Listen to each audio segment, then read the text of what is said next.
Welcome, this is 61G here.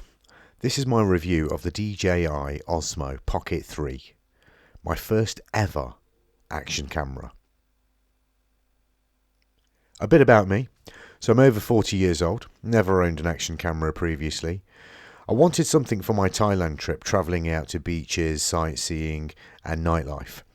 I've got zero skills in photo and videography. And when it comes to normal previous videoing, I've been mainly using my mobile phone, like a Galaxy S7 all the way through to an Honor 90. £650 as a cost, something to think about. I wanted something that's future-proof, easy to use, and is going to take a slight hammering. So what do? How do you kick off your journey first of all? Well, never owning a digital DJI camera before, a dedicated standalone camera, I, like yourself, was just confused. I was just baffled. I just didn't know where to go, what to do. You look at all the reviews. First, you don't know whether they're fake, whether they're being plugged by product placement and so forth. But having extensively done my research, I then went on to looking at the costs to try and compare. Is £650 worth it?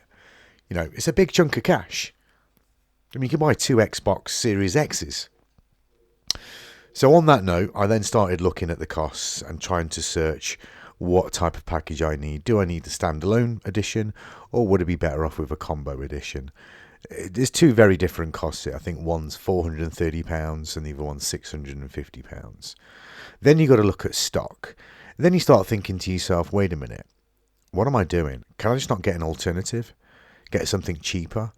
And then you start looking at these gimbals, these 3.2 access, third-party Chinese branded gimbals. And once you've layered it all on and trialed it out and tested it, for me, it's just not suitable for what I wanted to do.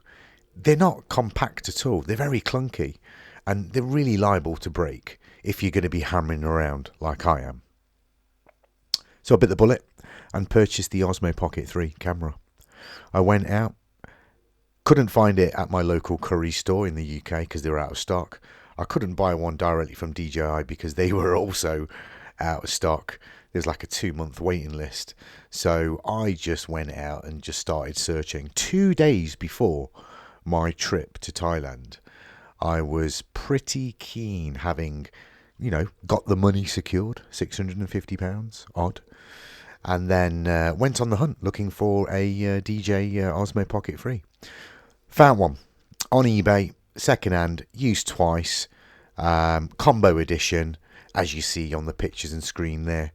And it came with the 2 years cover directly from DJI. I loaded that up by purchasing 2 of the Samsung 120 Pro Plus micro SD cards, having read the reviews, and then set off. I set off for my 1-month journey with zero skills, zero anything on the Osmo Pocket 3. Just wanted to capture decent footage. That was it. That's what I was out for. And that we did. So, the camera itself, as I talk through the next series of shots, is going to be my review. So how did I find the camera firstly? Really good. Nice and light. Easy to use. Took me a while to get used to the case that you get with the Pocket 3, putting it in and out. I was being a bit too soft with it, but then going in head first, I was getting more used to how to put the camera back into its hard case. Taking it out again was also a breeze.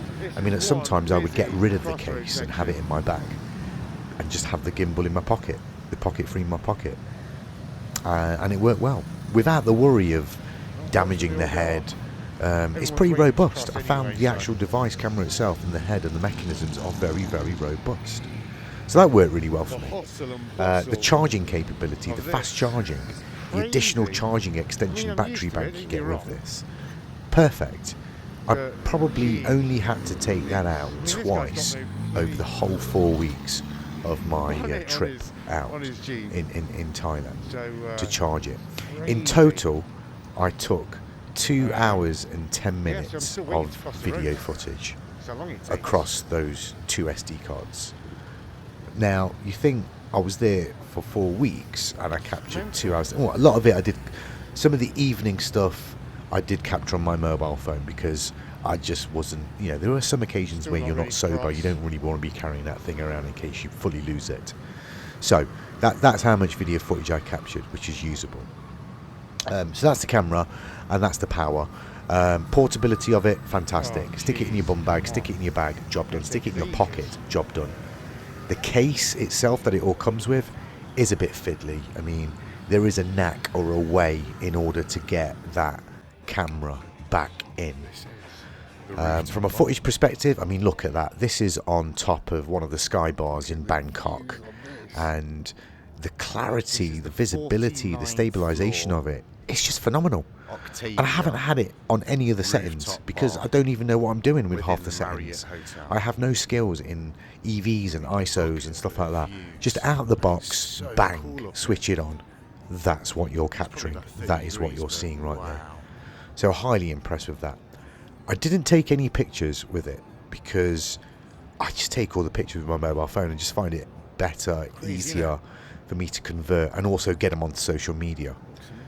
So that was, I didn't really test the photo quality or the inconvenience of that. I didn't buy this for photos, I bought this for videos and making sure I'm getting good stabilization with whatever I'm doing, and I can hammer it around.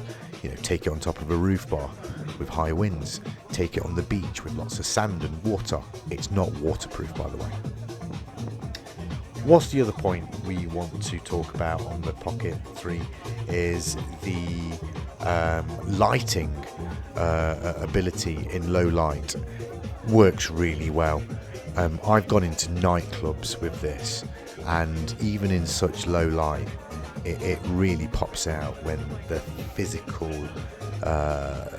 nightclub lights start shining. It works really well. So again, really safe to use in dark areas. The connectivity aspect of it, so there's 3 ways you can connect to your mobile device. You can either connect it straightly through USB into your mobile device if you've got one of those connectors, or your PC, laptop, or wirelessly, or just take out the SD card and shove that into your phone. I was using the dedicated Osmo app that comes with it. I think it's called Lightcut. Just checking now. And yeah, Lightcut. Really good app. Fantastic.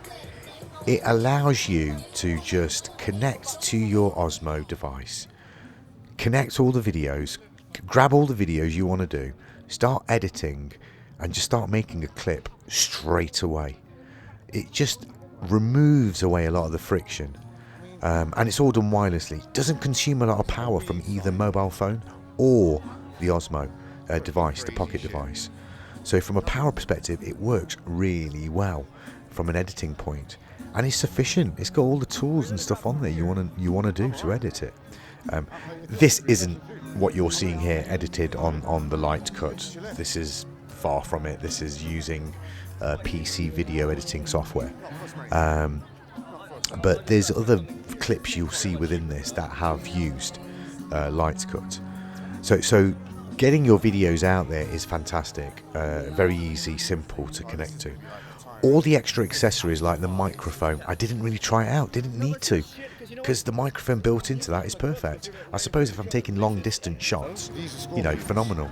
The mic would come really handy. You've also got the connectivity for RTMP if you're streaming live.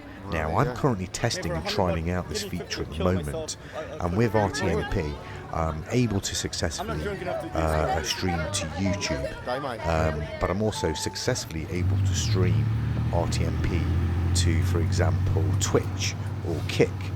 That works and streams well, but you're having to use Restream on your mobile phone app to then push the RTMP URL and stream key into the DJI Mino app.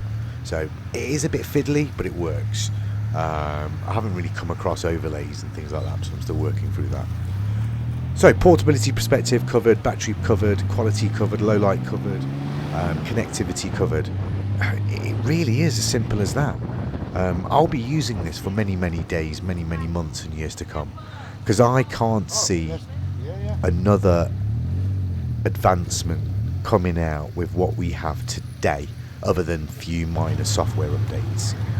I think everything works very well, and you're going to easily get 5-6 years of usage out of this, even as a steady day-to-day webcam.